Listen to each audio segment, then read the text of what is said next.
electioneering now or in the immediate future. And I think that we need to get on with serving our voters and dealing with the issues that they care about. So your nervy backbenchers are okay. Interestingly, we've had some difficulty in the International Trade Committee with CRAG and the triggering of the process to bring about this, and you get a note about this in Parliament. We look for an extension of CRAG. But I also want to put it to the Prime Minister, you know, Brexit is a 5% damage to GDP. And these trade agreements you're signing up to are a minor part. I mean, they're 0.08% of GDP. It's equivalent to going out and losing £500 and coming back with £8 or £2, it could be in the case of New Zealand, and thinking you've done well. Is the Brexit process and the trade agreement process good for the economy, given what your own figures are saying? Yes, I think that they are. And so if you lose £500 and come back with £8, you'll tell us all you're having a good day. It was the ability to set our own medicines policy that enabled us to come out of the to vaccinate everybody. Every country's done that. Come on. And the death rates. We can trade that. I'm asking you a specific economic question. Fair-minded people. What about 5%? Order. Can you answer Order. Prime Minister. Thank you. Prime Minister, can you answer Prime Minister. Can you answer the question? Yes. So to your point, Mr. McNeill, about the economic benefits, just one. In addition to the free ports, free trade deals, the ability to vary regulation, and all the rest of it, I would point out that by being able to vaccinate faster than a lot of other, I think virtually every other European country, was able to come out of lockdown, which was a considerable It's an economic question, not a vaccines question. Mr. McNeill. But I don't want to answer the vaccines. Because time is short. Thank you. If you can't see the difference between £500 take away £8 and note that he's out of pocket, we have to leave that there, and the public can make up their own mind about the Prime Minister. Prime Minister, something else that's concerning many of my constituents is EGNOS. You might not know that it's a European geostationary navigational overlay system.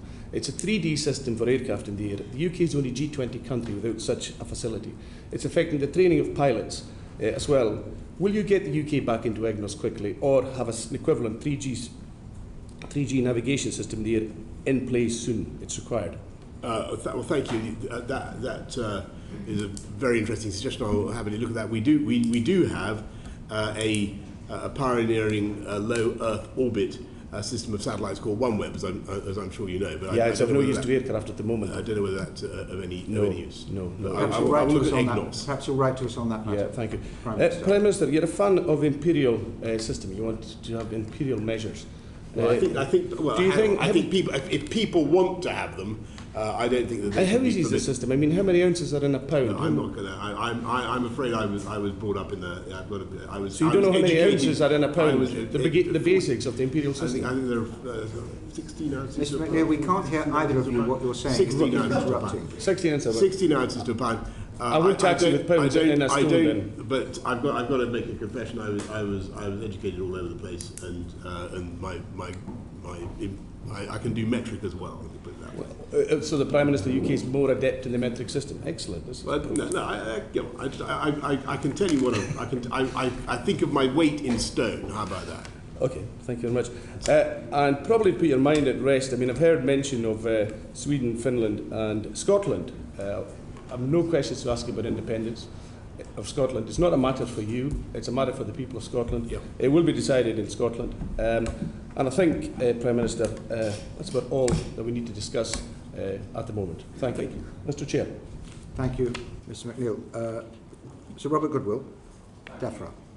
I'd like to bring us back to the topic of food security, both globally and nationally. I mean, globally, it's a matter of whether people eat or starve. Nationally, it's having a major impact on the cost of living crisis.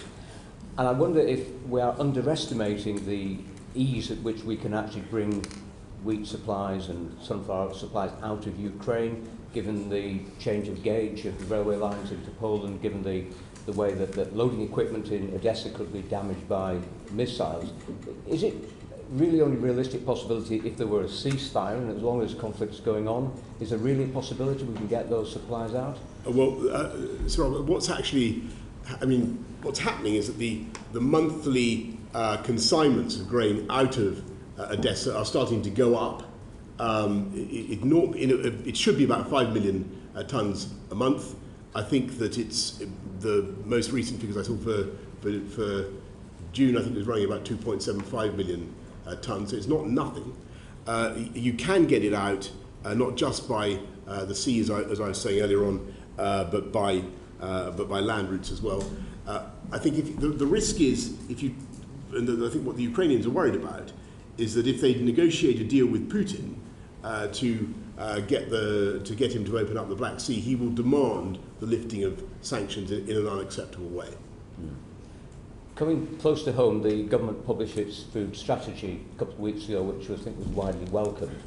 One aspect of that was having more food from our own resources. We're self-sufficient in liquid milk, but about 75% of the food that we can produce here, climatically, is produced here.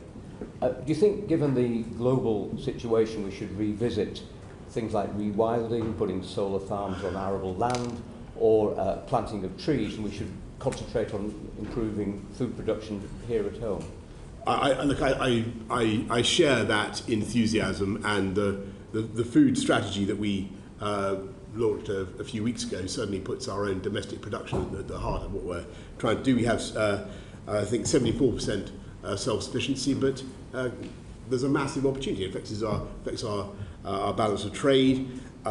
Personally, I would like to see many more solar panels on roofs than in what could be otherwise productive fields, and I think we need to think sometimes about the fiscal incentives that we offer. Thank you. And finally, one of the key inputs into agriculture in our country is nitrogen fertiliser. We have one plant now operating at Billingham. The plant at Ince in Cheshire has been closed, and I think the owners are looking for buyers. Is the government aware of what it can do to try and get that plant operational again? Is there any assistance that might be available to possible buyers? Because we'll be once again reliant on imports of a product which internationally is in very short supply. Yeah, so thank you. Look, this is a massive issue for farmers. We're not sufficiently self-reliant in fertiliser. We've had the fertiliser roundtable recently and tried to see what we can do to help. Trying to get alternatives, but clearly that's doesn't always work. Not as effective. We need to make much more fertiliser domestic. I have to say one of the reasons why the global south is suffering so much at the moment is also shortage of fertiliser, and there are far too few African fertiliser plants, and we should be doing what we can to help build fertiliser resilience around the world. And they are really feeling it right now. So have there been any conversations with prospective buyers of the plant in Cheshire, do you know? I can't tell you about prospective buyers of that plant, but we're certainly concerned about, there is a single plant left, as you say, and that makes us, that puts a lot of pressure on that plant. Thank you very much. Mr. Elwood, you wanted to catch my eye very briefly for a one-liner? On the Ukraine grain, we recognise, thank you, Chair, we recognise the importance of getting grain out of Ukraine. It's ground zero when it comes to feeding not just Europe but also Africa. Could I invite the Prime Minister? I think there's an opportunity for British leadership to take this to the UN General Assembly. It's something I've raised with you before, sir. Yes. And to see whether we can get those 2/3 votes to turn the port into humanitarian safe haven that will then allow or facilitate the starting point of getting that grain out in those ships. It's the ships that we need to get out. That's the scale of exports that are required if we're to affect the cost of the crisis here. Prime Minister, that was a long one. So thank you. I don't disagree at all. The question is could you get the Russians to do it? And sadly, as you know, Tobias, even in the UN General Assembly, although we got a great vote for the initial condemnation of the invasion, Russia and China are very influential. Dame Diana, Home Affairs. Thank you. Good afternoon, Prime Minister. A few weeks ago I met a group of Ukrainian MPs who had travelled to the UK via the Republic of Ireland. Like every other country, the Republic of Ireland in Europe doesn't require a visa. They then travelled up through the common travel area. They didn't have anything checked.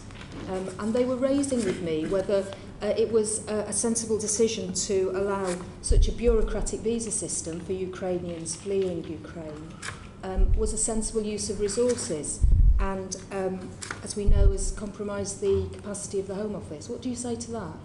I hear you loud and clear, Diane. I think that the argument that's been put to me is two things. First of all, we've got to be careful that we are able to screen people properly. And but these people are coming up through the common travel area, there's no screening. I accept that, and I accept the limitations of screening. But on the other hand, you've got to look at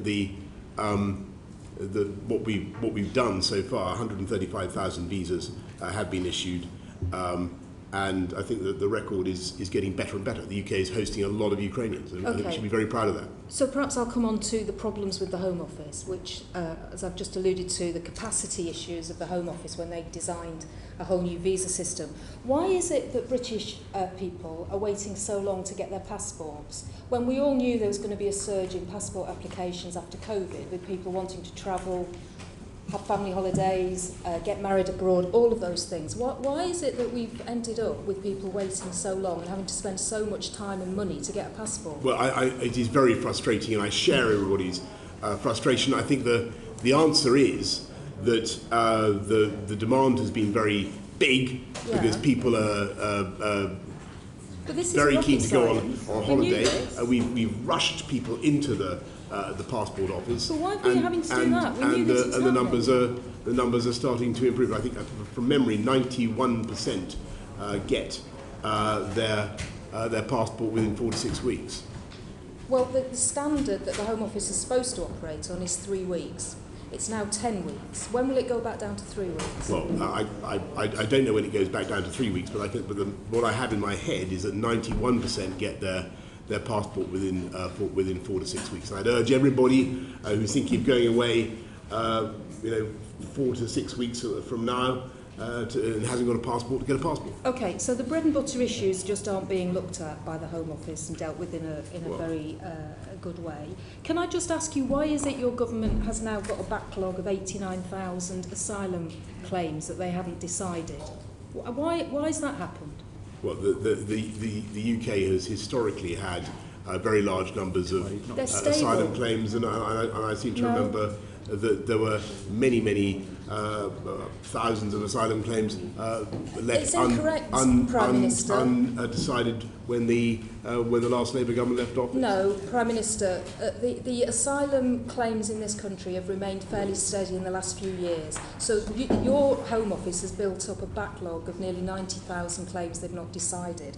So can I just ask you then, why is your government so bad at actually sending back failed asylum seekers? In 2010, we sent back 10,663.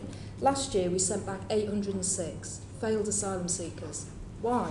I don't think that it's the fault of the officials. I think they do their level best. I don't think it's that they're so bad. I think it's that our brilliant legal profession is so good at finding reasons why they should not be returned. That's your answer. It's not to do with the fact you haven't been able to enter into agreements with other countries. You haven't got a replacement for the Dublin Agreement.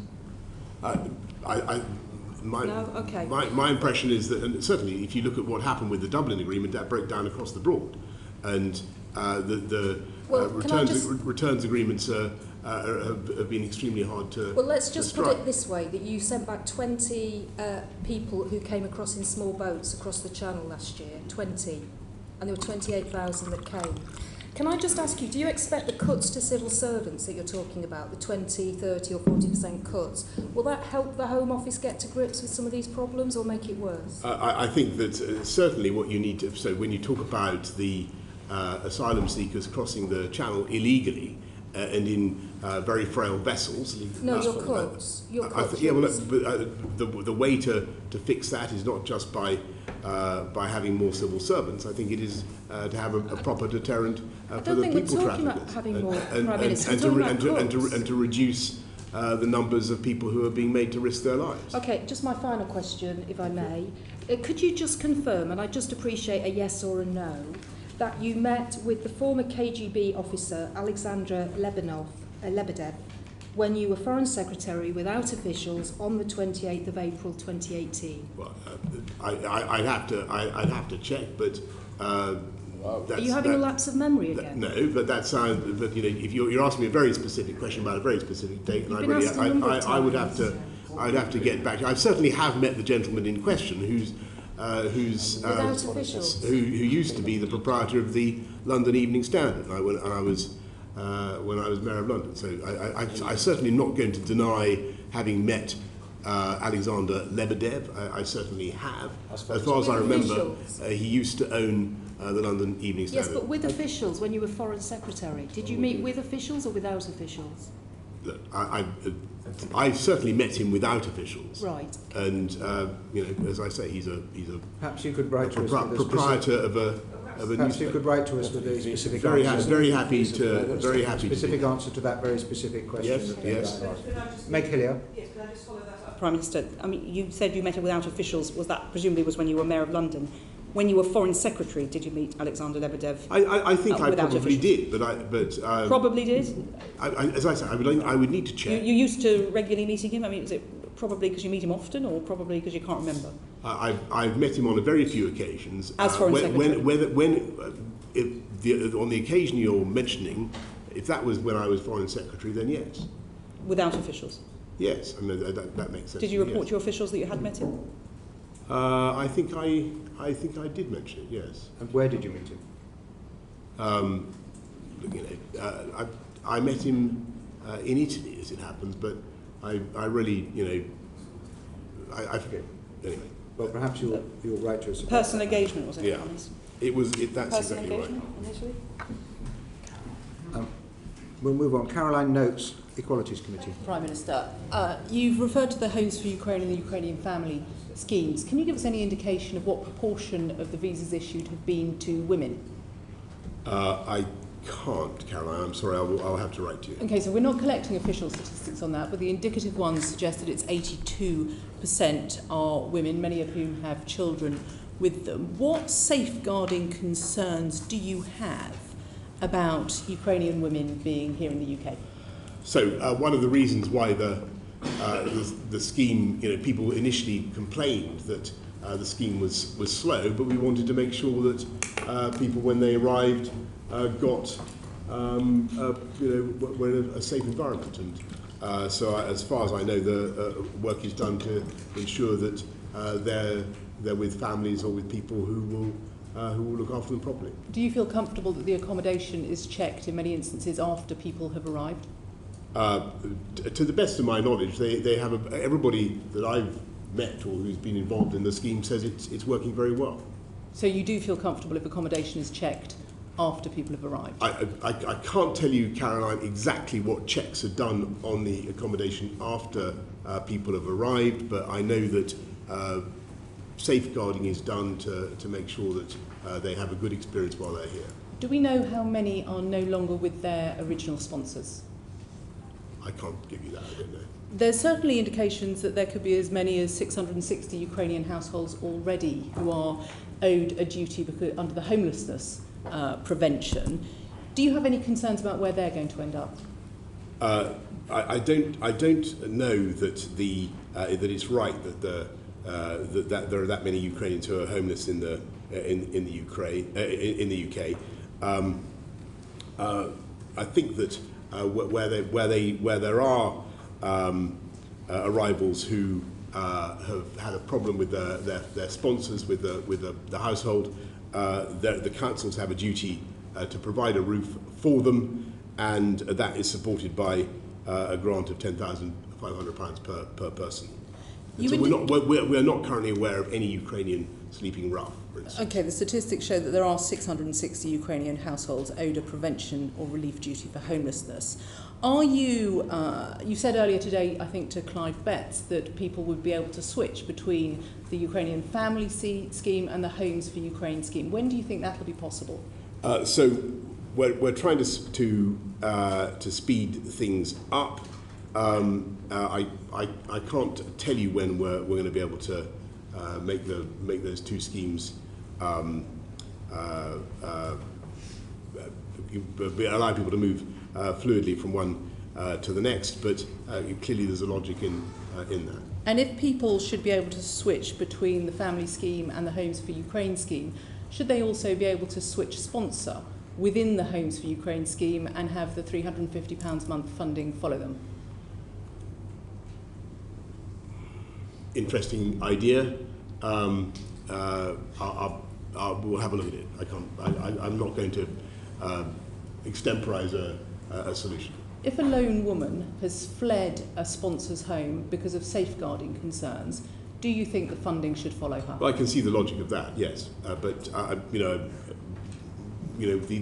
will certainly have a look at what's happening. I'm sure that particular issue is something that Home Office staff have thought about. Perhaps Minister Harrington and Minister Gove, if they're still with us, could look at that. Can I ask you specifically, when it comes to safeguarding concerns, yes, should safeguarding always be straightforward? Well, of course. Thank you for that. And finally, we know that people traffickers are operating between on the borders of Ukraine, particularly targeting women and young girls. Do you have any concerns that Ukrainian women are going to turn up on the beaches of Dover, trafficked here in small boats? And if that happens, what should we do to help them? Well, to the best of my knowledge, that is not happening at the moment. We have safe and legal routes, several safe and legal routes for Ukrainians right now.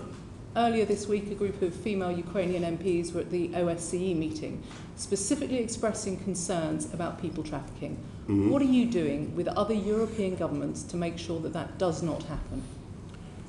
The Home Office does a huge amount to tackle people trafficking upstream, working with other European governments. The National Crime Agency is heavily involved in that. Are they specifically looking at the threat to Ukrainian women?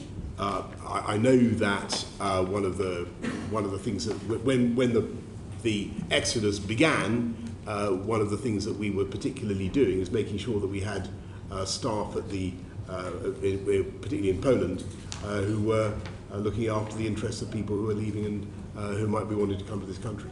Are those staff trained to deal with people trafficking? I believe so, but I would have to get back to you on that. Thank you, Bernard. Thank you. Stephen Crabb. Thank you, Chair. Welsh Affairs. Good afternoon, Prime Minister. We're going to move on to cost of living issues now. Can I start very briefly by asking you, with the appointment of a new Chancellor last night, is the government's position still that it's committed to a full uprating, a full social security uprating next April based on September's CPI figures? So that's a full uprating of benefits and pensions next April.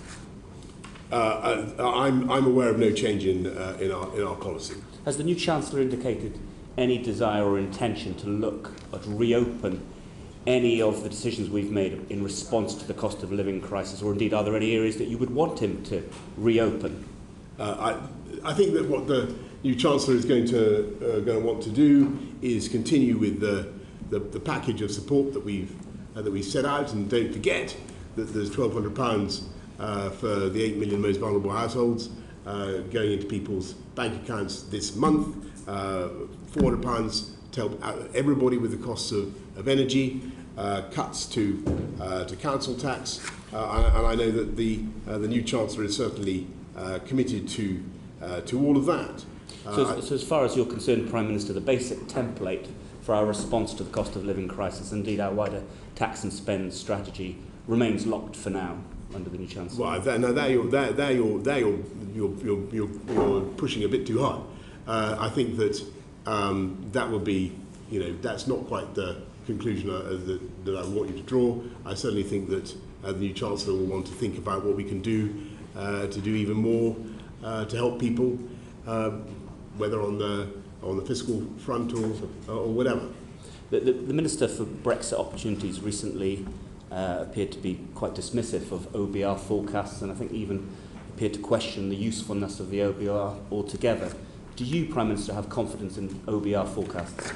I think that the OBR forecasts are very useful.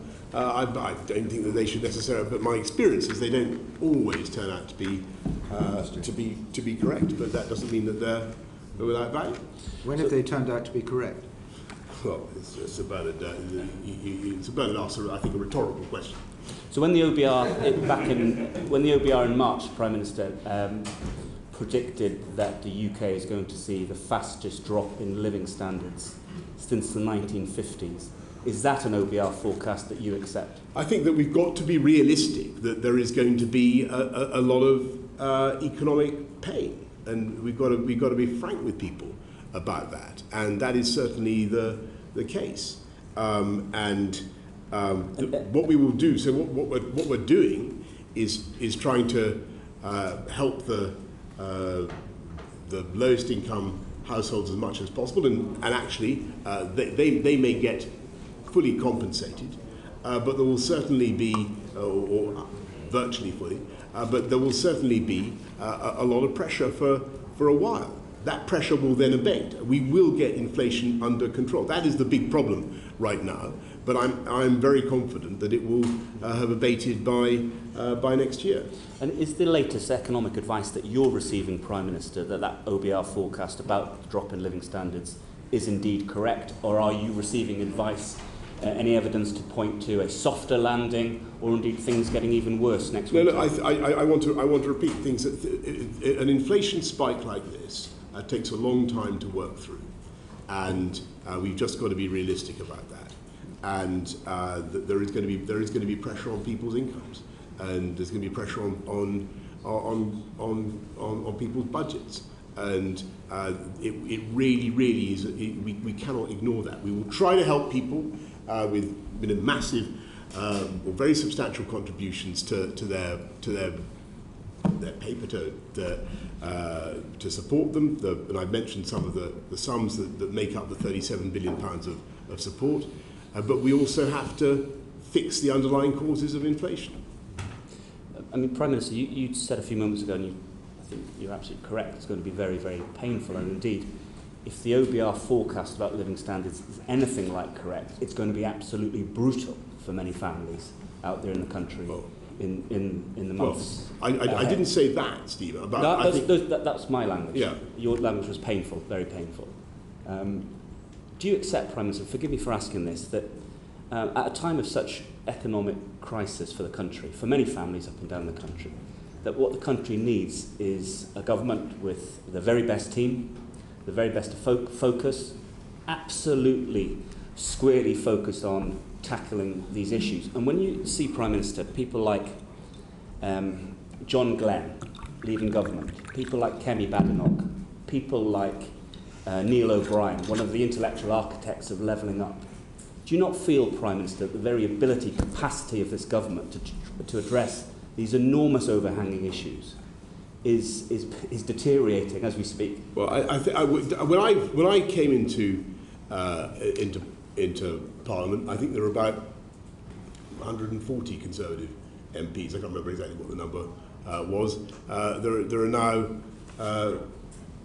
365 or so, the 360 there or thereabouts. There is a wealth of talent, Stephen. Order. We should be confident in our ability to.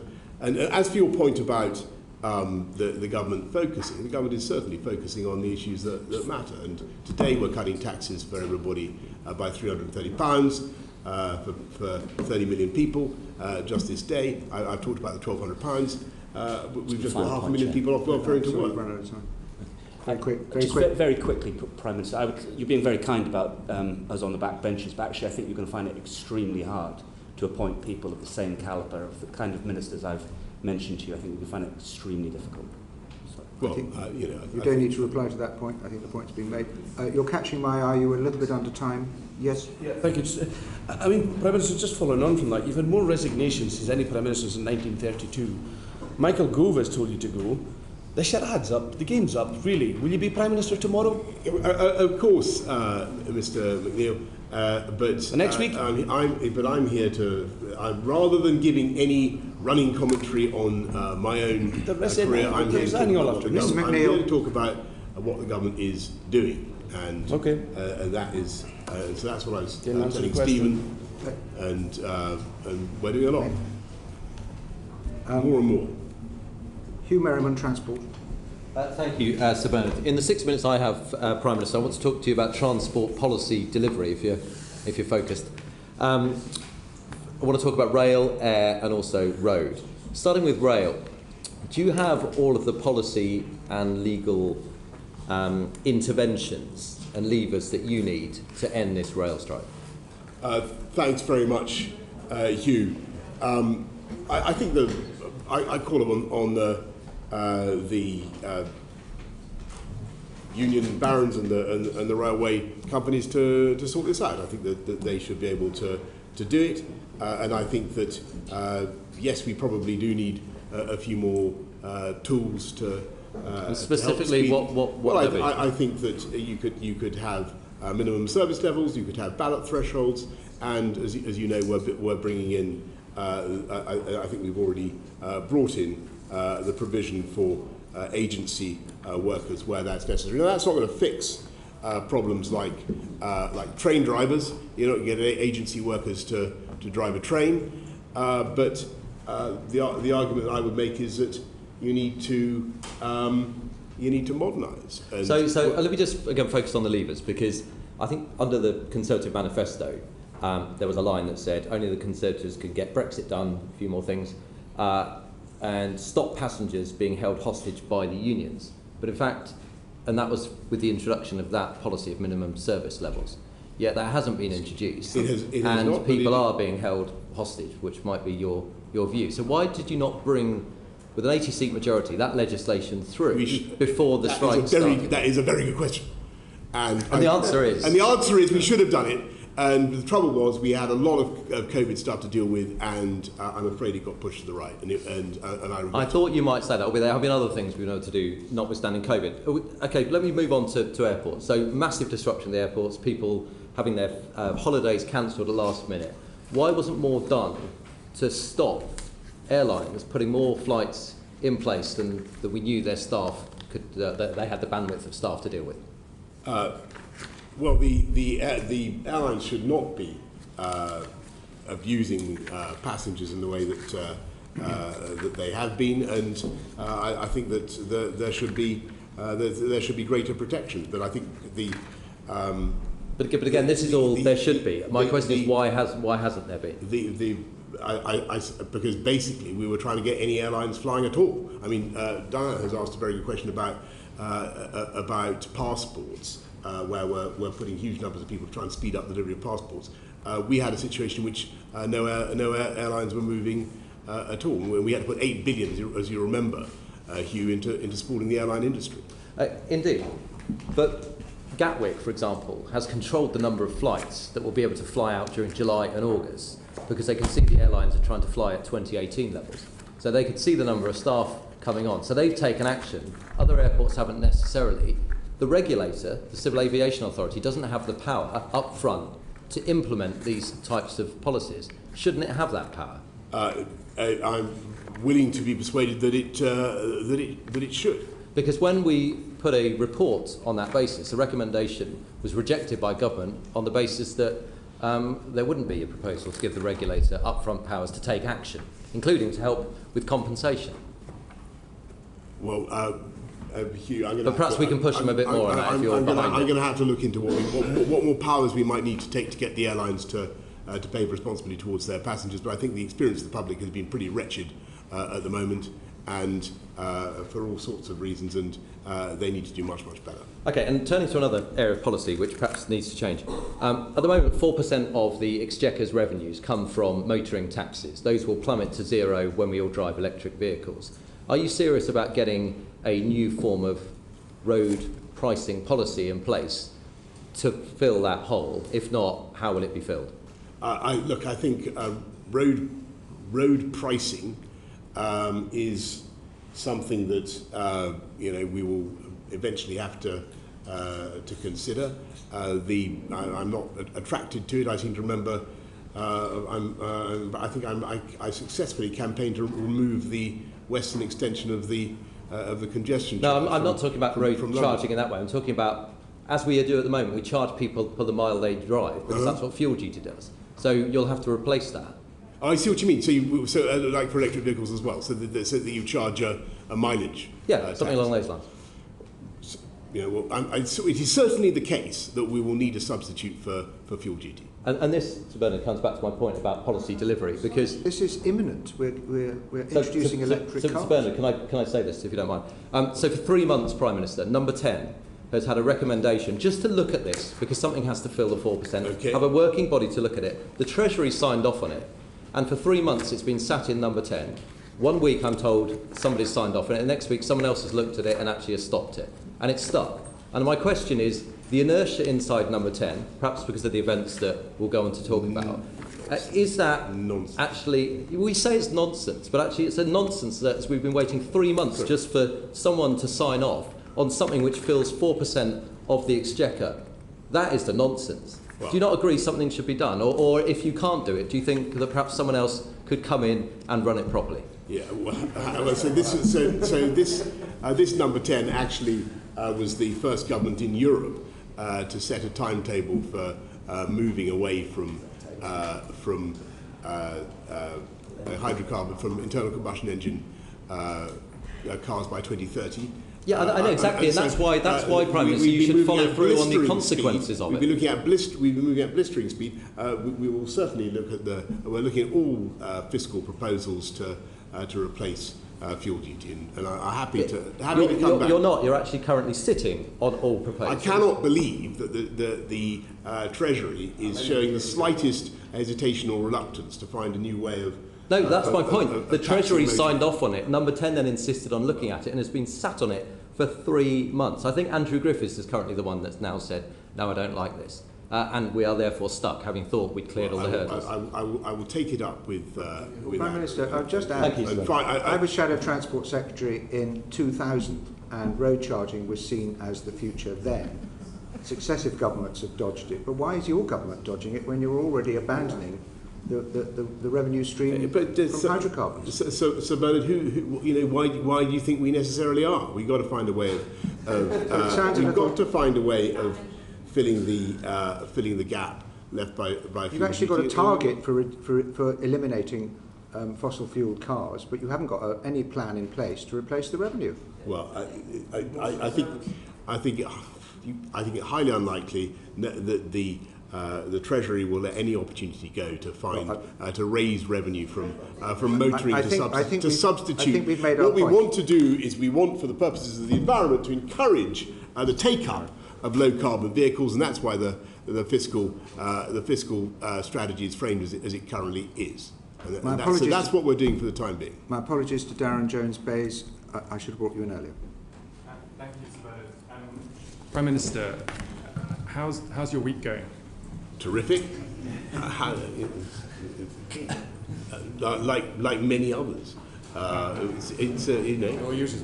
Did Michael Gove come and tell you to resign today? I think I said earlier, Sir Bernard, that I'm here to talk about what the government is doing. I'm not going to give a running commentary on political events. Okay, so let's talk about what the government's doing. You've just said today that the government's giving the biggest tax cut in a decade, but it's a tax cut to your own tax rise, isn't it? No, what it does is it gives people, 30 million people, by lifting the thresholds, it gives them, on average, a tax cut of £330. Against the tax rise that you previously announced. In fact, freezing tax allowances for average income taxpayers means they're going to pay £46.8 billion more over the next 4 years. Tax is going up, not down, isn't it? It is certainly true that what we've had to do is make sure that we deal with the fiscal impacts of COVID, and I think the committee will remember that this was we had a colossal fall in output. We had the biggest pandemic for 100 years, and we had to look after people and businesses to the tune of £408 billion. That money doesn't grow on trees. We've had to. So in order to protect our schools, our hospitals, we of course have had to increase. We've had the health and care levy. But what we're doing Prime Minister, now I just need is to move you helping on, people Prime Minister, on average with Prime a £330 tax please. cut. I asked about the tax cut announced today, but I'll just move on. Let's look about the economy before the pandemic, because you've mentioned the pandemic, understandable event that was very difficult for government. But before the pandemic, Between 2010, when the Conservative Party came into office, and before the pandemic, national debt increased by £640 billion. It's now 100% of national wealth, and you keep announcing tax cuts and spending plans at the same time. Are you just going to keep putting more and more debt onto the nation's credit card? Sorry, you were just complaining about taxes going up. I'm asking you about what you're doing in government, Prime Minister. Get your story straight. Oh, well, my facts are from the Treasury, Prime Minister. What we're doing is we have to be sensible and we have to be responsible.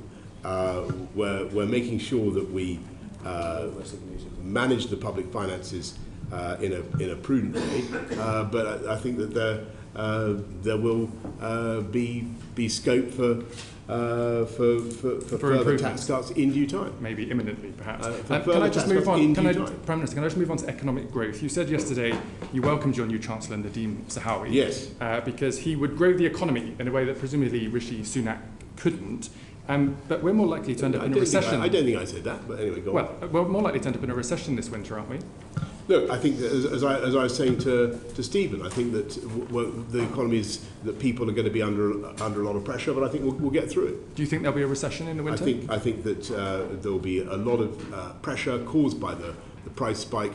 We are going to do everything we can to shield people, to deal with the underlying causes of inflation, whether that's through the energy markets or the labour markets or whatever. And there's a lot we can do. And I think we'll emerge stronger the other side. Okay. So you've often said, and your supporters have often said, that you've got all the big calls right as Prime Minister. But actually on tax, on debt, on growth, on pay, things have been getting worse, not better. 14 million people, I understand, voted for you in 2019. You've let them down, haven't you? No, I think that what they can see is a government that gets on relentlessly with a programme of uniting and levelling up. We've got the biggest investment in infrastructure for a century, £650 billion going in on roads, all the things that Hugh was talking about, roads, rail, transport of all kinds, housing. It is a colossally ambitious programme that we are still doing, and at the same time, because actually we got the as you put it, Darren, the big calls right on. I didn't agree with COVID. that, by the way. Well, I'm going to agree with it, yeah. Even if you don't. We got the big calls right on COVID. We came out of lockdown faster. We got it right with the vaccine. That enabled us. That's put us in a position to look after people. Thank and you. that's what we're doing. We're just going to move on to my next question. I'd like to just read something out to you. Quote, when a regime has been in power for too long, when it has fatally exhausted the patience of the people, and when oblivion finally beckons, I am afraid that across the world you can rely on the leaders of that regime to act solely in the interests of self-preservation and not in the interests of the electorate. Who authored that quote? You're trying me. Was it Cicero? Was it Aristotle? Lord Farlord. Prime Minister, you might like to think Cicero, let me just think. I think you might be more like Plato. No, maybe Nero. Was it Montesquieu? Maybe Nero. Just to break it to you, it was you, Prime Minister, and perhaps it was foresight for the final week in office. Now, can I just finish because I'm about to run out of time, Prime Minister? Okay. Because I made a joke there, but in all sincerity, and I know this must be difficult for you personally, but this isn't funny. It's not a game. People are struggling across the country. I'm just finished. It's not brave for you to carry on doing this. I think, in my view, you're hurting the country, Prime Minister, just on a very human level. Surely you must know that it's in the country's interest for you to leave now, isn't it? I think that the country is going through tough times, and I think that we have the biggest. You're making a point about duty, right? Yeah. And I look at the issues that this country faces. I look at the pressures that people are under and the need for government to focus on their priorities, which is what we are doing. I look at the biggest war in Europe for 80 years, and I cannot for the life of me see how it is responsible just to walk away from that, as I said earlier on in PMQs, particularly not when you have a mandate of the kind that we won 2-3 years ago. But shouldn't, as Prime Minister, you actually spell out that the pressure the economy is under is actually very, very serious, because not just of the invasion, but because we have decided to make the necessary sacrifices in order to resist Putin. And we are in an economic war. with Russia now, with Putin. He's coining it on the energy sales. Our economies are suffering as a direct consequence of the sanctions. Shouldn't we be spelling out that it's going to be tough, but these sacrifices are necessary to make in order to secure the security of our continent? Thank you, Sir Bernard. And that is exactly the point that I have been making. I think I made it yesterday or on Monday, I should say, in the statement on the summits. And it's the point that resonates with colleagues around the table in NATO and the G7 and other places, because the cost of not standing up to Putin is that you legitimate or you encourage further acts of aggression in other parts of the former Soviet Union, destabilizing the whole continent, if not the world, causing further economic distress and uncertainty going on for years and years. And that's why I made the point about the decades of peace and stability that followed the Second World War, when we finally learned to stand up to dictators and not to accept that borders could be changed by force. That decision led to decades of the rule of international law, expansion of global trade, peace and stability, and we need to inaugurate that era again. Thank you, Prime Minister. Rob Half on education. Starting off with fuel, and then I'm going to go as it Sure. segues in. If I could just move from Ukraine to a fish and chip shop in Harlow, Prime Minister, if I may. They are down 150 customers a month. Their takings are down £5,000 a month. Their energy bills have gone up from £1,800 to £3,000 a month, and now he's got to pay over £2 to fill up his car and the vehicles, £2 a litre. Can you understand what is fueling the haulier protests? Whilst I don't agree with direct action, I do have sympathy for what they're asking for. And is it not the case that the 5p fuel duty cut, whilst welcome, was swallowed up, and that actually this is unsustainable, and that you need to slash either fuel duty or VAT, but also to look at introduce a pump watch monitor, because just finally, we know that since the 14th of June, the wholesale price for diesel fell by 7.2 per litre, but filling up costs increased by 8.1p. For petrol, the wholesale price dropped by 14.9p, but the pump price rocketed by 17.4p. So motorists, everywhere you look at it, they're being fleeced by the government, and they're being fleeced by the oil companies. So what are you going to do it? Because if you don't do something, there is going to be a Canada-style haulier protest around the Palace of Westminster. I have no doubt that this is going to spread. Yeah, well, look, Robert, thank you. And you've been campaigning on this for years and years, and I listened to you very attentively. As you say, we have cut fuel duty by 5p for a litre.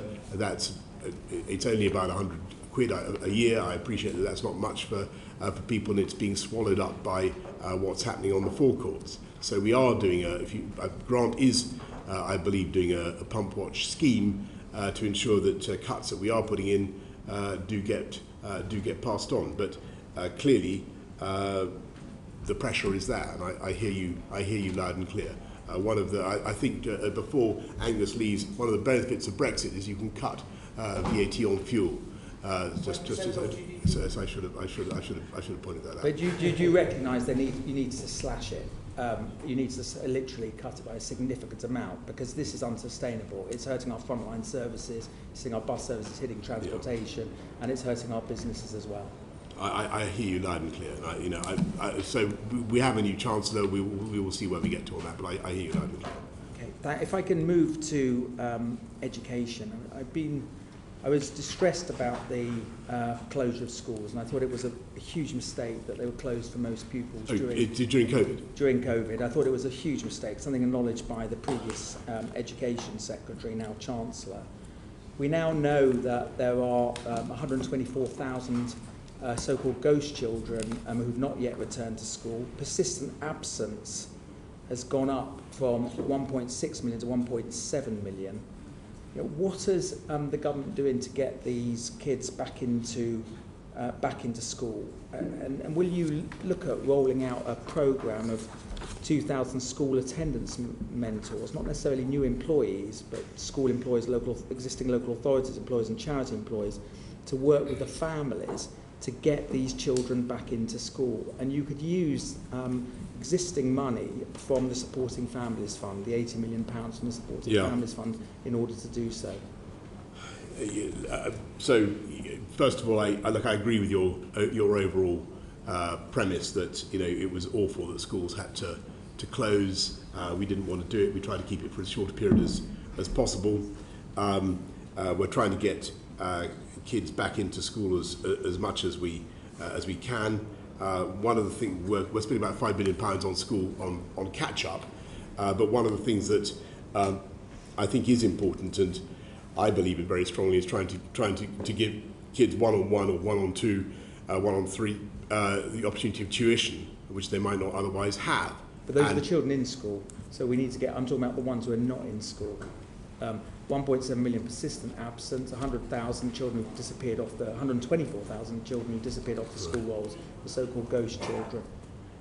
Yeah, Robert, we will do everything we can to get these children back into school, and what we're doing is putting another £5 billion, or putting £5 billion into education recovery. So there's a lot for tutoring, but also direct targeting for those most in need, so that a £2 billion fund, which should help schools to get those ghost children back. But this is something that I'm afraid is going to require a joined-up effort. It requires councils, it requires a lot of bodies to come together to get those children back into school. Children's Commissioner said that she wants all the kids back by September. I just think the priority for education should be to the education department should be to get these children back into school. It's just wrong that so many children are missing school and not yet returned. They have faced safeguarding pressures, damage their mental health, lifetime, trying to join in county line gangs. And I would urge you to look at the Supporting Families Fund, as I mentioned, the £80 million. Just very finally, I brought through a bill a 10-minute rule bill called the National School Infrastructure Bill, which would treat schools the same as other national infrastructures to stop schools closing again. And that if, God forbid, there was another wave of COVID and the government decided to make a decision to close schools, that the Children's Commissioner would have a veto, and that Parliament would make an individual decision on school closures every 6 weeks. What's the question? Do you support that concept of making schools part of national? Rob, we're very happy to look at it, and I understand where you're coming from. I think it's clear from the data I'm seeing that the damage to kids' education, particularly for the done by the lockdown, continues, and it's disappointing to see the literacy and numeracy stats. We need to do better, and there's no question in my mind that's been partly caused by the closures. Thank you. Right, we're going to move on to integrity in politics. We are bound to overrun somewhat because we have to do this subject justice. So I hope, Prime Minister, you'll be able to stay until we've finished. Rob Halfon, Justice. Sorry, Bob Neal, Justice. How important is the truth to you, Prime Minister? Very important, Bob. And accuracy of language and statement? Also. Very important. Very, very important. And do you expect those standards from those who work for you in Downing Street, either as spokespeople or those who brief ministers to speak on behalf of the government? Yes. Can you help me about this? The story concerning the Honourable Member for Tamworth broke on the morning, late evening of the 29th, morning of the Thursday, the 30th. In the course of subsequent days, a number of statements were made by spokesmen on your behalf, in which it was said, in terms, that you had not been aware of any specific allegations. That's correct, isn't it? Yes, and that was not right, and just so the committee understands what I was doing. So on the Friday, when the allegations were put to me in detail, and the fact that a complaint had been made. I was mainly engaged in talking to a witness and removing the whip from the member in question. That's what I. Okay. Well, perhaps I can come to that. Prime Minister. What we should have done at the same time, I then left the building. But what we should have done is gone over all the interactions between government, me, and the member for Tamworth, and got a full timeline, and I'm afraid we didn't. And that's in retrospect. And I should have done that, but as a result, some things were said that weren't right.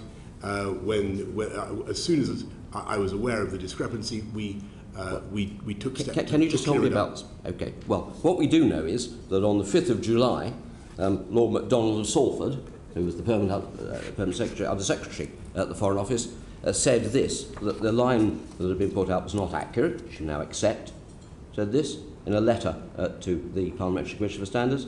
Mr Johnson was briefed in person about the initiation and outcome of the investigation. There was a formal complaint. I'm sure you've seen Lord MacDonald's letter now. Great. Do you accept the content, the accuracy of the content of Lord MacDonald's letter? And so that's entirely right.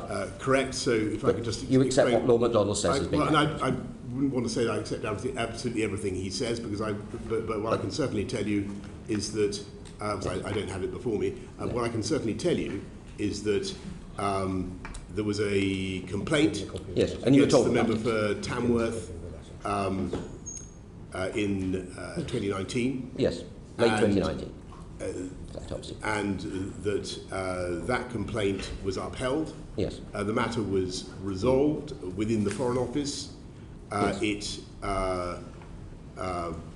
was not deemed to approach the anything like level of criminality or the ministerial code. But I was briefed on it on 2 occasions by the propriety and ethics people who first of all that it was happening, and then being concluded.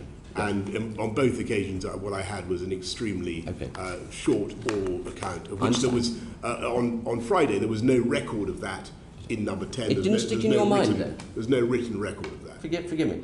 It isn't common for a serving Minister of the Crown to be subject to an allegation of sexual impropriety, is it?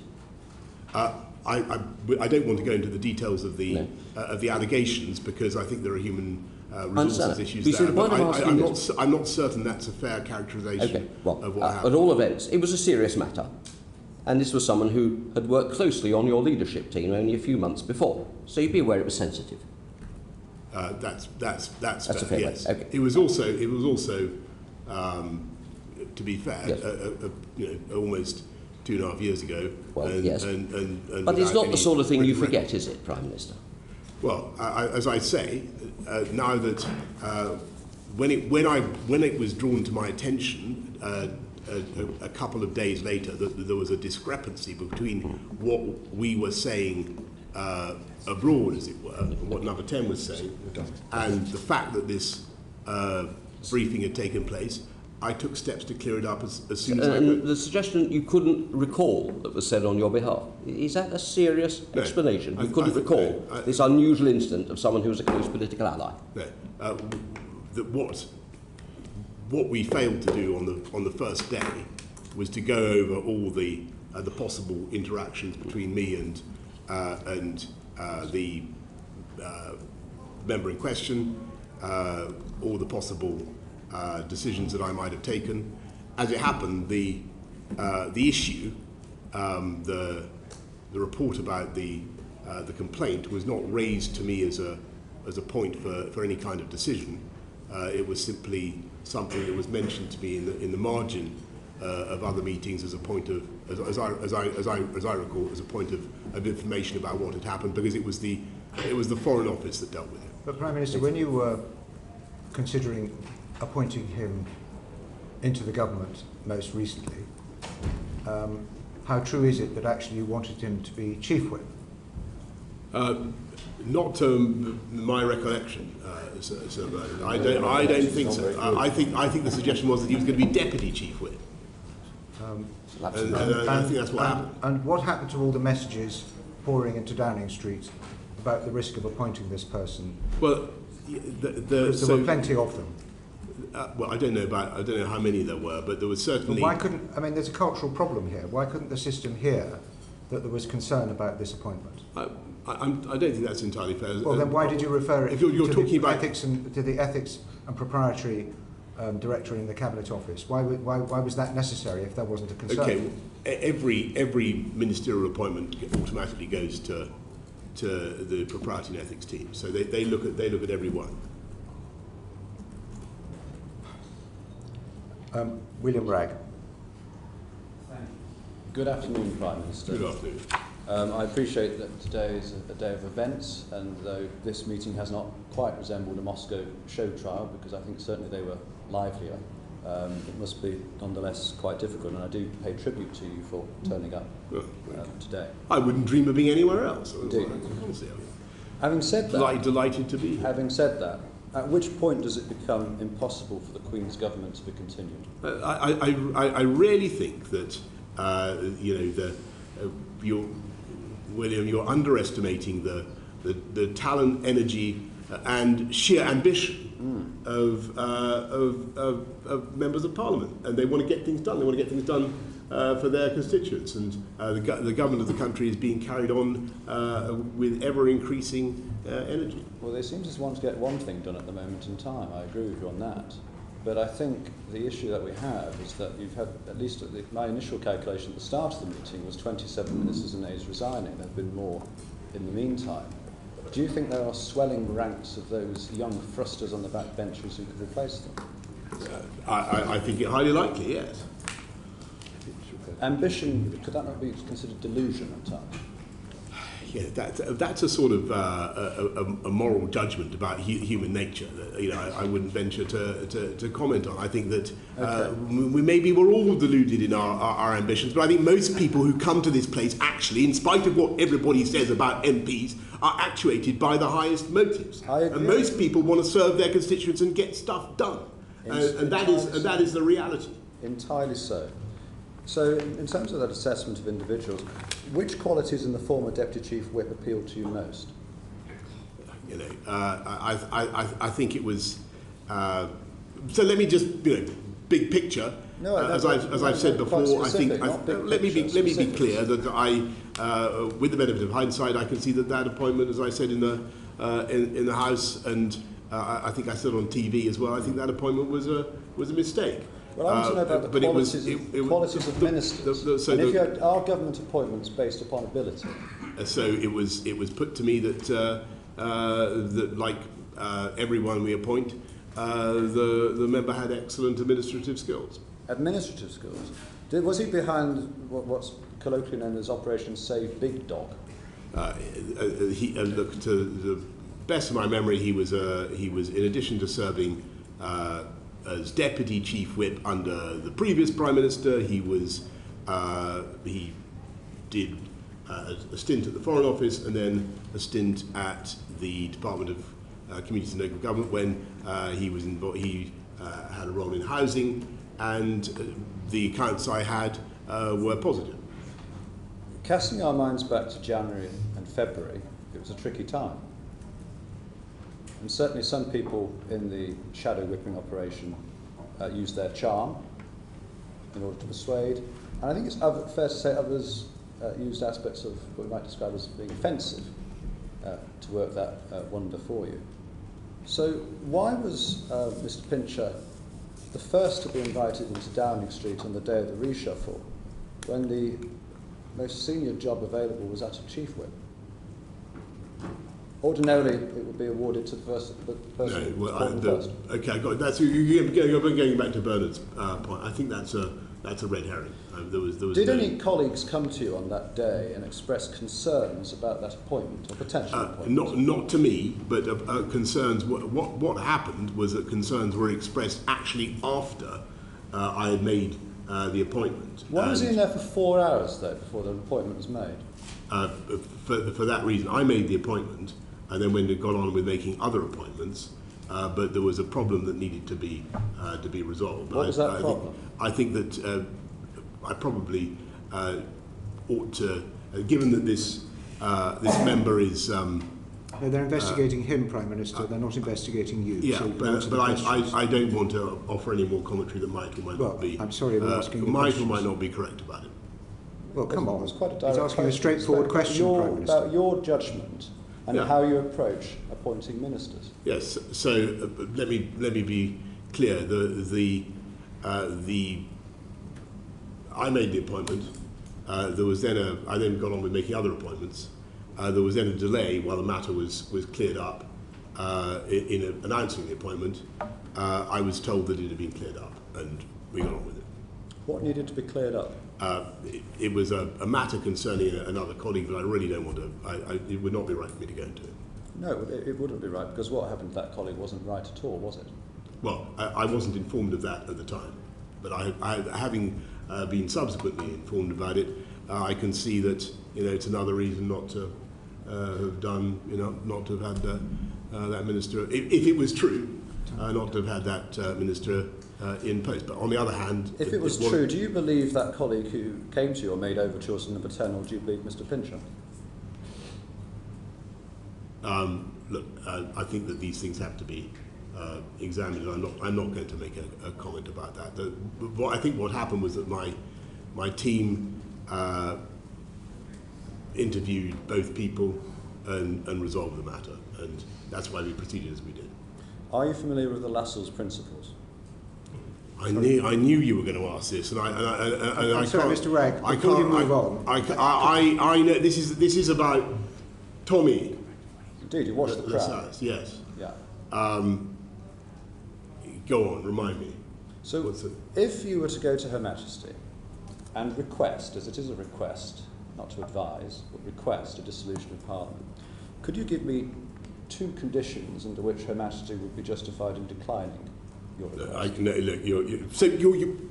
You're asking about something that is not going to happen, unless everybody's so crazy as to try and have a new. We are going to get on. No, there is no. I don't think the people of this country want to have an election, and I certainly don't. Excuse me, Prime Minister. You said it's not going to happen unless what? Well, I think that the history teaches us that the best way to have a period of stability and government and not to have early elections is to allow people with mandates to get on. Unless what? Unless what? That's what I'm saying. So the history teaches. You said unless what? So unless people ignore that very good principle that history teaches us that the best way to avoid pointless political disturbance is to allow a government that has a mandate to get on and deliver its mandate. And that's unless what? That is what we're going to do. So unless I think what you're alluding to is... Sorry, Mr. Ragg, just a minute. The Prime Minister said... Unless people forget that. What does that mean?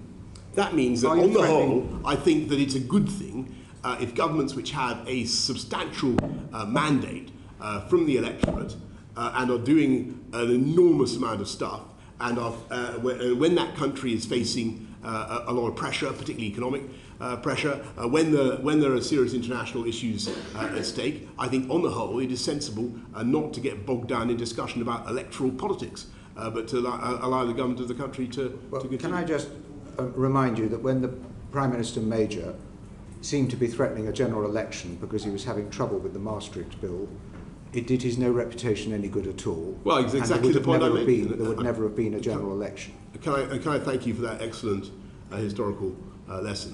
And this is exactly the point I'm trying to make. Well, I don't know why you said unless. Mr. Ragg. Thank you, Sir Bernard. And so, if one of the conditions of the Lassalle's principles is that the sovereign could rely on finding another Prime Minister who could govern for a reasonable period with a working majority of the House of Commons, you'd accept that principle? I think all this is... I want to agree passionately and strongly with what Sir Bernard has said. If you go back to Prime Minister, the 90s, that you don't solve problems by threatening to call elections. You've got to get on with what you're elected to do. and that's what the government is doing. So I'm taking it that you accept the Lassel's principles.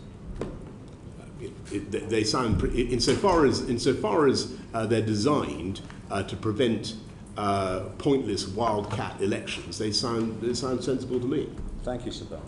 Mr. Brad. Thank you, Sir Bernard. Welcome, Prime Minister.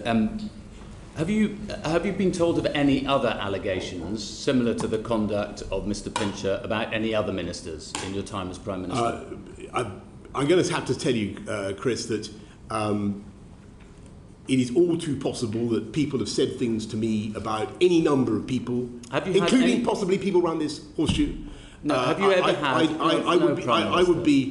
It would be a great labour for me now to sit down and try to reconstruct every single piece of gossip or innuendo. No, that's not what I'm asking. I'm not asking about gossip and innuendo. I'm asking precisely about that you now accept that you were told on 2 occasions about Mr. Pincher's, the allegations against Mr. Pincher that were upheld by in the Foreign Office. I'm asking, have you been told about any other such events relating to any other government minister? Formally. Look, I'd have to get back to you. I mean, I would not want to. It seems extraordinary that you wouldn't know whether there are allegations outstanding against your government ministers of sexual impropriety, such that they might constitute potentially criminal offences apart from anything else. Look, there's nothing that springs to mind. Okay. But you know, all right. I'm gonna but what I will say, Chris, is if you have some information. No, I'm asking you, Prime Minister. I'm asking you this because it seems incredible to me that you would not remember that you've been told this about somebody who is one of your closest allies in Parliament. I think I tried to explain exactly the circumstances. Well, you haven't. But let me ask you a different question, because you've not answered this elsewhere. Did you say all the sex pests are supporting me, or words to that effect? No, people attribute all sorts of things to me. I don't remember saying those words, but people ascribe all sorts of things to me. That sounds like a yes to me. Okay. Did you say he's a bit handsy? It's not a word I use, actually. So that's a definite no. I would not have used that word, but you know. It's a definite no, is it? Look, I'm saying people maybe hear me say all sorts of things. It's not handsy, as it happens. Is not a word I use, but. All right. Did you say Pincher by name, Pincher by nature? I'm not going to get into some trivialising discussion of what I may or may not have said. This is a serious matter. Yes. The member is now I believe has had a complaint made against him, and that is where I propose to leave it. No, but the point is, the member has had a complaint made against him. If you just let me for a moment, the point is that the allegation is that you have trivialised this issue. You've not even remembered it, perhaps because he's a useful ally to you. And the point is that then you appointed somebody who you believed to be a sex pest in a position of power and authority over other people in Parliament. So that's not right, because under any view, the issue at the Foreign Office was. Although it was upheld, it was resolved in a way that was satisfactory. It was upheld. It was resolved in a way that was satisfactory to all parties, and there are issues that I can't be confident that it was a sexual. There was sexual implications. Well, Sir Malcolm. Mr. MacDonald Lord MacDonald, makes it very clear that it was very similar to the allegations of what happened in the trouble is, But let me ask you a different if I may say so, that I was given on the occasions when it was mentioned to me, I was given very brief, a very sketchy account, and I really think that you need to. It just seems incredible that you wouldn't think that was a matter worth investigating or talking. Can I ask you? Was Neil Parish right? It was investigated, and it was investigated, and it was upheld. Was Neil Parish right to resign from Parliament? Well, I think that the problem he had was that he was. Was he right to resign? It was his decision. Was he right to resign? I think that he was doing something that is not normal or tolerated in most workplaces. So should Chris Pincher resign from Parliament? Well, you ask about my relationship with him. I took the whip away from him. Should he resign from Parliament? That's a matter for him. So you think he should stay? Well, that's a matter for him. But I took the. He no longer sits as a Conservative All right. MP. Was it right for Sarah Dines to ask the man who was groped in the Carlton Club whether he was gay, and to say that it was problematic that he was? You're asking me about what other members are alleged to have said. I can't be certain. No, there are 5 other, including people in this room, there are 5 other MPs who witnessed it. It's not in any doubt, and I don't think she has denied it. Was it right, or is it not victim shaming? Let me put it this way.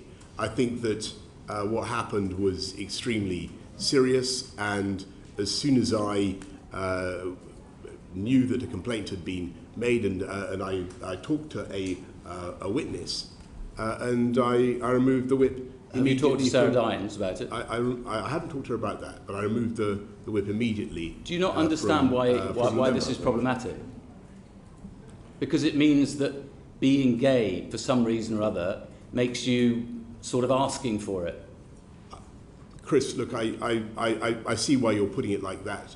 I don't know whether I very much doubt that Sarah meant it to be interpreted that way. You said yesterday about Chris Pincher, if I had my time again, this is a bit of Captain Hindsight, if you don't mind me saying, but if I had my time again, I would think... You know who he is, yeah. Yeah, it's you. If I had my time again, I would think back on it and recognise he wasn't going to learn any lessons and he wasn't going to change. But that's true about you, isn't it? You're not going to learn any lessons and you're not going to change. You're not capable of changing. We'll be doing this again, time and time again, if you stay in post, won't you? Coming to this committee, I will. Yes, I will. I hope very much to be. Come on, you know what he's invited. asking, Prime Minister. He's not asking that question. Well, I don't know quite well. I mean, you know exactly what I'm asking. You don't. This is all about you in the end. The reason these things happen is because of you. He took liberties because he knows that you take liberties and get away with it, and allow other people to get away with taking liberties. That's right. I'm not quite sure what you're driving at there. I think you know perfectly well what I'm driving at. But you were asked. You said on one of the other broadcasts. You said, if you're saying you want me to undergo some sort of psychological transformation, I think that our listeners would know that that is not going to happen. Isn't that the problem? We need a psychological transformation if you're to stay in office. With the greatest possible respect, what I think we all need to do is focus on the things that our electorates sent us here to settle for them. And they are how to fix the post-COVID economic shocks, and that's what we're doing. How to make sure that we improve the life chances of every kid growing up in this country. And I think what Robert said about kids being excluded from school was incredibly important, and I'm going to go away and look at that. These are the issues that matter to the people of this country. And that does not exclude the fascination that people will have with these other subjects, but that is what I am focused on.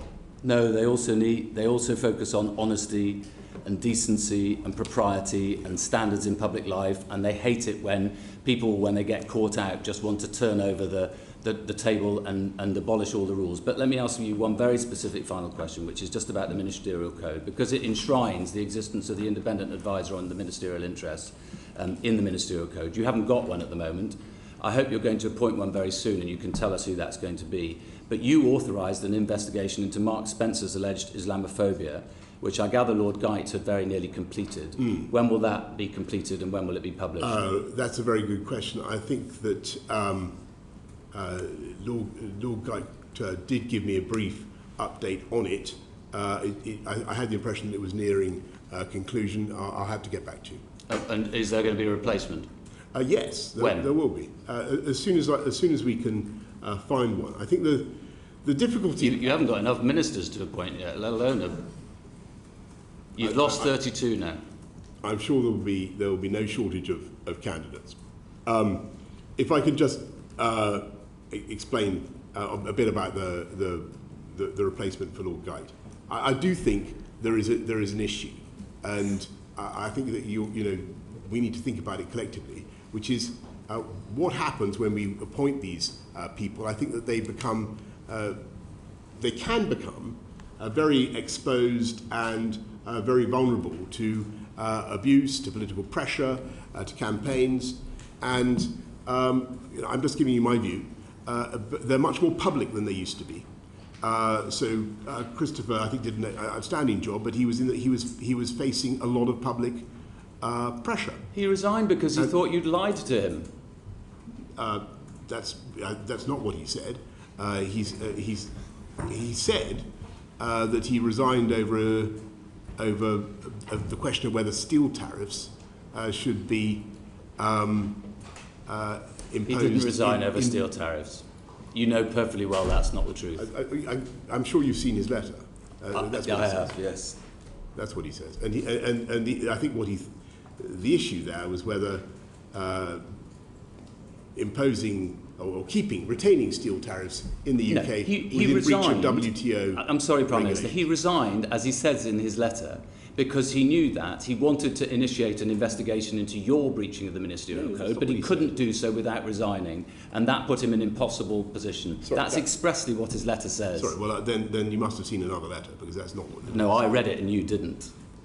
I'm going to have to disagree with you gently there. Thank you, Chair. Chair, after that outbreak of mythomania, let's perhaps get down to some facts. So, Prime Minister, you know my job in Parliament is to do the maths. You have a pen there. Could you tell us what 148 plus 32 adds up to? I'm going to leave that.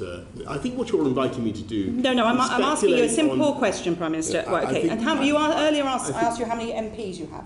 Perhaps someone's slipped you a note just to remind you how many Conservative MPs you have in Parliament. I think, Meg, do you know how many Conservative MPs you have in Parliament? I think, Meg, this is a question designed to invite me to comment on Prime Minister, political events when I've told you. You don't want to answer it, let me answer it then. So you have 358 MPs. You did think it was 365. You have lost a few. As Mr Bryant has highlighted, you now have 32 ministers and PPSs who've resigned. It was 28 at the beginning of this meeting, and then an additional PPS who will resign tomorrow if you don't resign. So that makes it 182 if you include her. So half of 358, Prime Minister, just to make the maths simple for you, is 179. It's not looking very good, is it? Well, Meg, you're wanting me to comment on You've lost the confidence of more than half of your party, not including other members in this room who may not be in the 148. I've been generous and not double counted. Well, sure. I'm here to talk about the government of the country, the policies. Mr. Prime Minister, without the support of your party, you cannot govern this country responsibly or well. Whatever our political disagreements, I have respect for the office of Prime Minister, but I'm afraid I've completely lost respect for you and your capability to run this country. I think if you look at the actions that we're taking today, the bills that we're getting through, we are doing some fantastic things for the people of this country, and we'll continue to do them. And I appreciate they may not be supported by the Labour Party, Meg, but that's not my problem. That's your problem. No, Prime Minister, about competence, not policy. Darren Jones. Prime Minister, it's being reported that there's a delegation of your cabinet colleagues waiting in Downing Street, including the Chief Whip, the Transport Secretary and your new Chancellor, waiting to tell you when you finish here today that it's time for you to go. How will you respond to that? Darren, you're asking me to comment on... This conversation will happen in a few minutes, Prime Minister. So you say. But if you want to ask about what we're doing to help people with the cost of living, if you want to ask about what we're doing to build more clean, green energy supply, which this committee has taken an interest in. That's going to be your answer to the Cabinet colleagues in Downing Street. Then I'm very happy to talk to you about it. But I'm not going to give a running commentary on political events. We're going to get on with the government of the country. Prime Minister, on the question of the Prime Minister's advisor on ministerial interests, you've had 2 resignations, not just one. Why did Sir Alex Allen resign? Well, Sir Alex has I think, been pretty well documented, and I thank him too, was asked to investigate allegations of bullying against the Home Secretary. The team produced quite a long report, which was based on a lot of extensive work, mainly anonymised interviews, and I read it very thoroughly, and the trouble I found with it was that nothing that the Home Secretary had actually said seemed to me to breach the threshold necessary to trigger her resignation, although you might argue that she should have spoken in a different way from time to time. It didn't seem to me that the allegations wholly stacked up, and I thought that it didn't trigger a resignation. Sir Alex, that wasn't the reason. Yes, I'm coming to the reason. The reason he resigned is because you wouldn't even accept his report. Well, no. Well, let me put it. Let me say what happened. So Sir Alex took a view that it wasn't that. I read the report and I read the whole thing. He didn't actually write it, but he simply read it and drew some conclusions. I read all the interrogations that had taken place, and it didn't seem to me that, although she might have spoken differently from time to time, it didn't seem to me that she deserved to be fired on the basis of what I read. I read the whole thing. So I made this point. Now, the difficulty was that Sir Alex thought that the ministerial code had been breached, even if in a minor way, and that any breach of the ministerial code necessarily meant a resignation. That view has subsequently been modified by the Committee on Standards in Public Life, who have said that the ministerial that there can be gradations of sanctions for breaches of the ministerial code. So what you should have done is accepted Sir Alex Allen's report. He would not have resigned. Well, then it would the Home still Secretary be in your gift not to demand the Home Secretary's resignation. No, but it wasn't. And the system would have been changed retrospectively as it has done. But you wouldn't even accept his report. No, Savannah, as I remember, the problem was that in order to, I would have had to accept the Home Secretary's resignation. That was the problem, and that didn't seem to me, although that didn't seem to me to be a necessary outcome. I mean, supposing you continue in office, what are the lessons you learn from the appointment of Chris Pincher? I think the most important lesson is, first of all, don't be less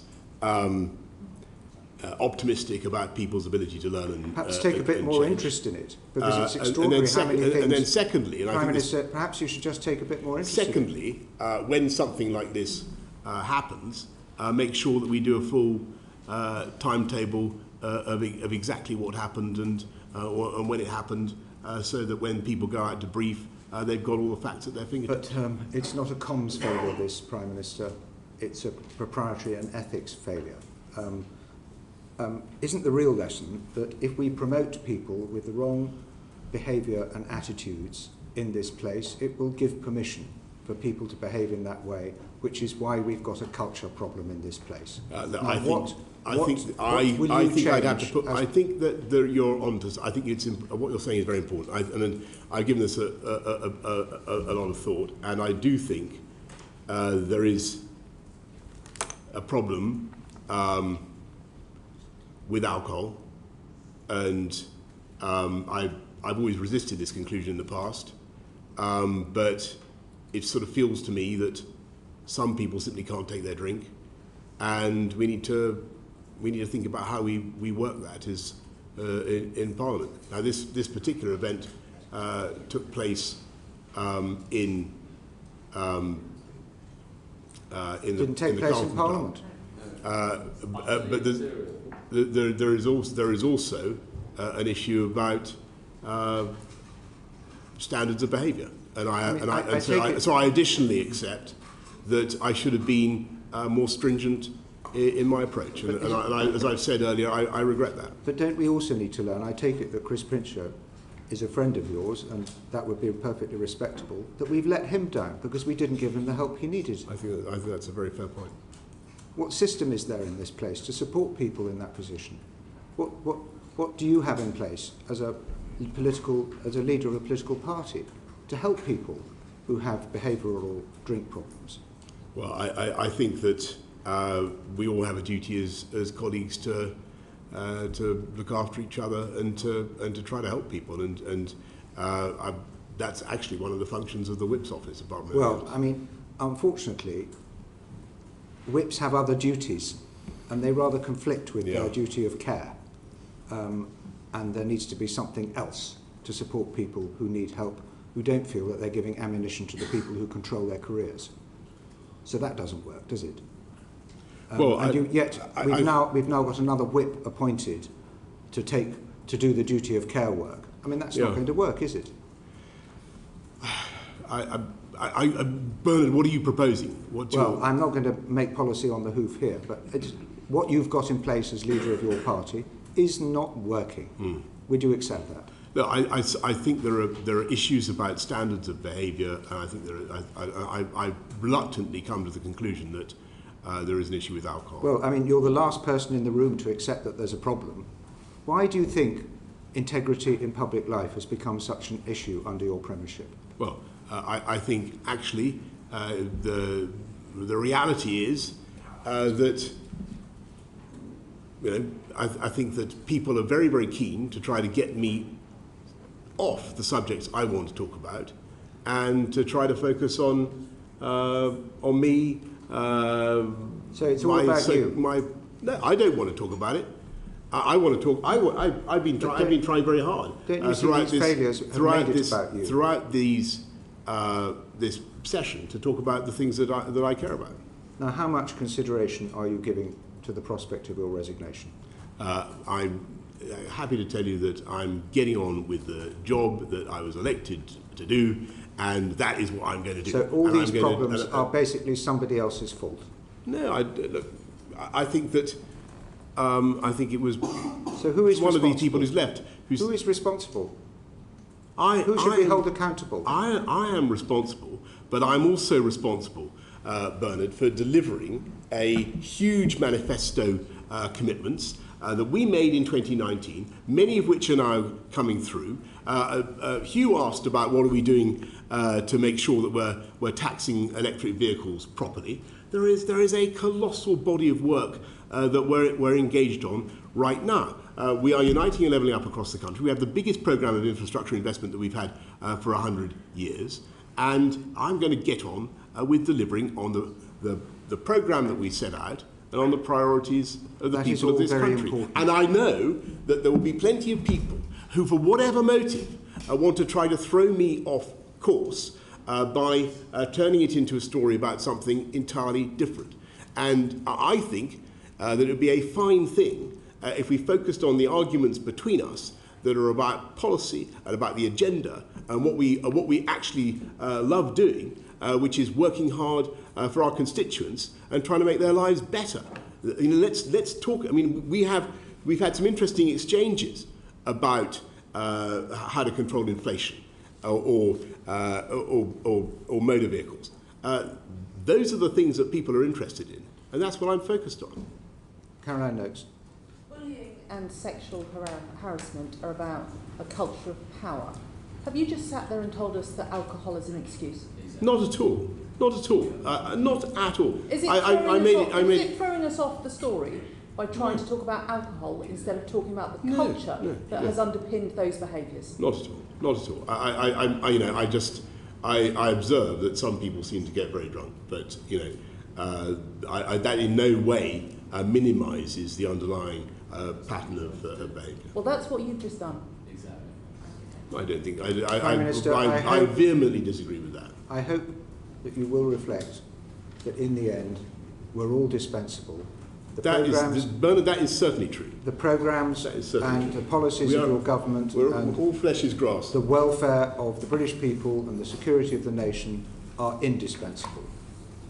And if you are becoming an obstruction to the achievement of those aims, I hope you will consider your position. Of course I will. But I wanted you to know that my job is to get on and deliver on those aims, and that is what I was elected to do. Will you resign if it is clear that you do not have the confidence of the majority of Conservative MPs? You're asking me, I love this committee, but you're asking me again to offer commentary today on political events when I'm here to talk about I wish you to policy. be clear about one thing. that if you have lost the confidence of your MPs, you will not seek a dissolution.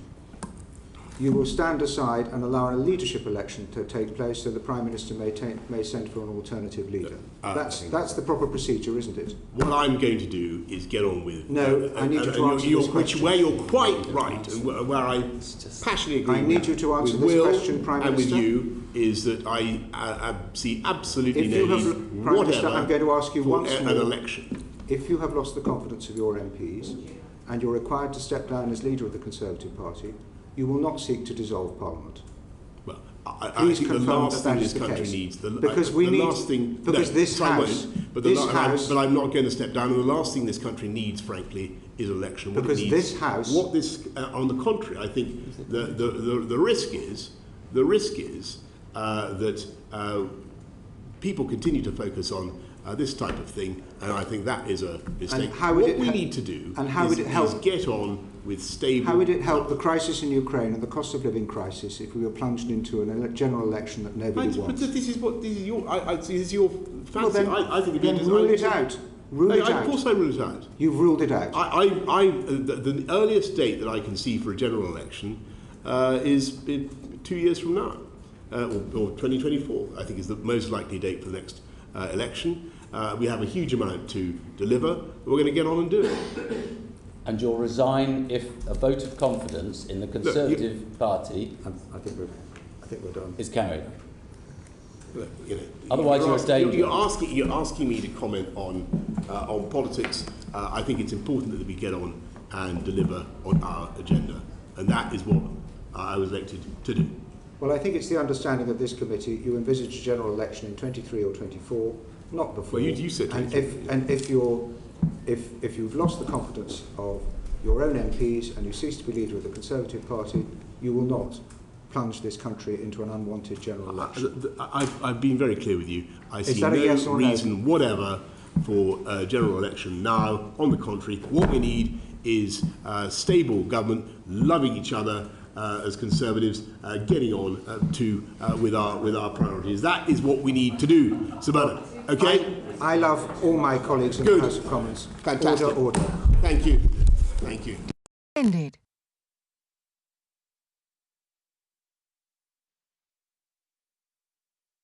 The proceeding has ended.